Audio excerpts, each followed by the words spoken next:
Pernah nggak sih Anda ngerasa susah banget buat fokus ngerjain sesuatu yang penting, tapi giliran scroll media sosial tahu-tahu udah sejam aja? Tenang, Anda nggak sendirian kok. Nah, kali ini kita bakal bedah tuntas gimana caranya meriset otak kita biar fokusnya tajam lagi. Dan ternyata caranya lebih masuk akal dari yang Anda kira. Oke, coba deh kita pikirin bareng-bareng. Seringnya kita langsung nyalahin diri sendiri kan? Ah, gue emang pemalas. Atau, kurang disiplin nih. Tapi, gimana kalau saya bilang masalahnya itu bukan di karakter Anda, tapi lebih ke cara kerja otak kita yang udah sedikit geser? Nah, ini dia nih intinya. Otak kita itu kayak timbangan, selalu ngebandingin imbalan dari tiap kegiatan. Kalau kerja serius, imbalannya rasanya kecil dan datangnya lama. Beda banget sama scroll-scroll medsos yang imbalannya gede langsung dapat saat itu juga dan nggak perlu usaha sama sekali. Jelas aja otak kita milih jalan pintas kan? Jadi, ini dia poin utamanya. Anda itu nggak malas. Masalahnya adalah standar imbalan otak kita jadi ketinggian. Kita udah terlalu terbiasa sama rangsangan yang super instan dan heboh, sampai-sampai hal-hal yang normal dan butuh proses jadi terasa, hambar. Oke, biar lebih kebayang, kita perlu kenalan sama satu zat kimia penting di otak.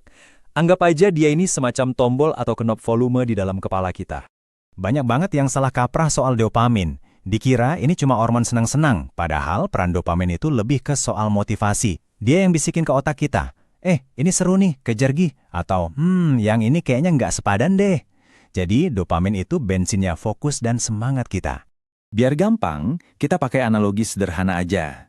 Bayangin, dopamin itu kayak volume di speaker. Makin seru atau nagih suatu kegiatan, makin kenceng volume dopamin yang diputar. Nah, lihat deh grafiknya. Kegiatan kayak scroll media sosial, itu muter volumenya sampai level 100. Kenceng banget, heboh, bikin nagih. Sementara itu, kegiatan kayak belajar atau kerja fokus, volumenya mungkin cuma di level 30. Jomplang banget kan? Terus, apa yang terjadi kalau kita tiap hari dengerin musik di volume 100? Lama-lama, kuping kita jadi kebal kan? Musik di volume biasa jadi kedengeran kayak bisikan. Nah, otak kita juga gitu. Kalau keseringan dihajar stimulus level 100, dia jadi terbiasa. Iya, ini dia jawabannya.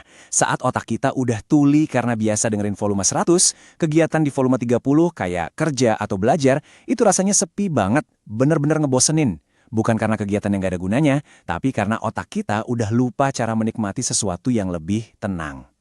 Sadar sama masalah ini, banyak orang coba-coba solusi yang kedengarannya bagus, tapi sebenarnya kurang tepat. Yuk kita bahas soal jebakan yang satu ini. Sering banget kan kita dengar soal detox dopamin.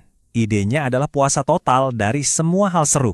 Matiin HP, hapus semua media sosial, nggak nonton apa-apa, dengan harapan otaknya bakal bersih lagi.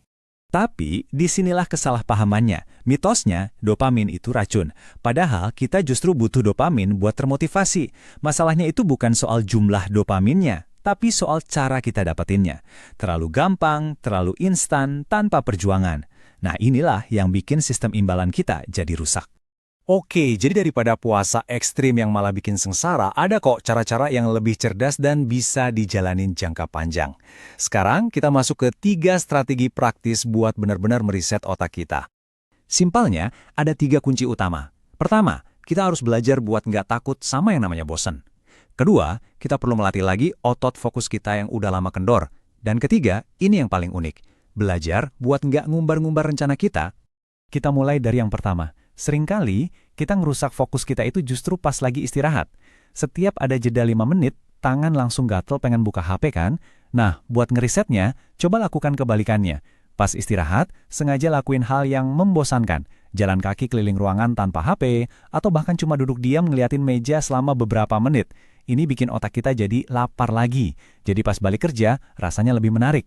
Langkah kedua, berhenti multitasking. Waktu Anda kerja sambil balas chat atau buka belasan tab, Anda sebenarnya lagi ngajarin otak 2 hal buruk. Pertama, otak jadi kecanduan gonta-ganti stimulus, pengen yang baru terus. Kedua, standar imbalannya makin naik karena dapat hadiah dari banyak sumber sekaligus. Solusinya, lakukan satu hal dalam satu waktu. Kalau lagi kerja, ya kerja aja. Kalau lagi makan, ya nikmatin makanannya. Ini bakal bikin sistem imbalan kita jadi lebih tenang dan stabil. Nah, yang ketiga ini nih yang sering kita lupakan dan mungkin kedengarannya aneh. Pernah kan, Anda semangat banget sama sebuah ide baru, terus langsung cerita ke semua orang? Menurut sebuah studi dari New York University, hal itu justru bikin kemungkinan Anda buat beneran ngerjain ide itu jadi lebih kecil loh. Fenomena ini namanya rasa tuntas prematur. Jadi pas Anda antusias cerita soal rencana Anda, otak kita ngeluarin dopamin seolah-olah Anda udah berhasil. Pujian dan validasi dari orang lain itu rasanya udah kayak hadiah. Akibatnya, dorongan buat kerja keras beneran jadi berkurang. Ibaratnya Anda udah dapat bayaran di muka sebelum kerja. Jadi ini dia rencana mainnya buat Anda. Selama seminggu ke depan, coba deh fokus ke 3 hal ini. Biarin ada momen-momen kosong tanpa diisi HP. Kerjakan satu tugas sampai selesai baru pindah. Dan simpan dulu rencana keren Anda, biarkan tindakan yang bicara. Kuncinya bukan perubahan drastis, tapi konsisten. Jadi, hal terpenting yang perlu kita ingat adalah, ini bukan soal memaksa diri lebih keras, atau soal kurang disiplin. Ini soal memperbaiki sistem di dalam otak kita. Kalau sistemnya udah bener, kalau standar imbalannya udah turun lagi, fokus itu bakal datang secara alami, bukan karena dipaksa. Jadi, fokus Anda itu nggak rusak kok, cuma lagi false saja, butuh disetel ulang. Pertanyaannya sekarang, apakah Anda siap buat berhenti nyalahin diri sendiri dan mulai benerin sistem yang jadi akar masalahnya?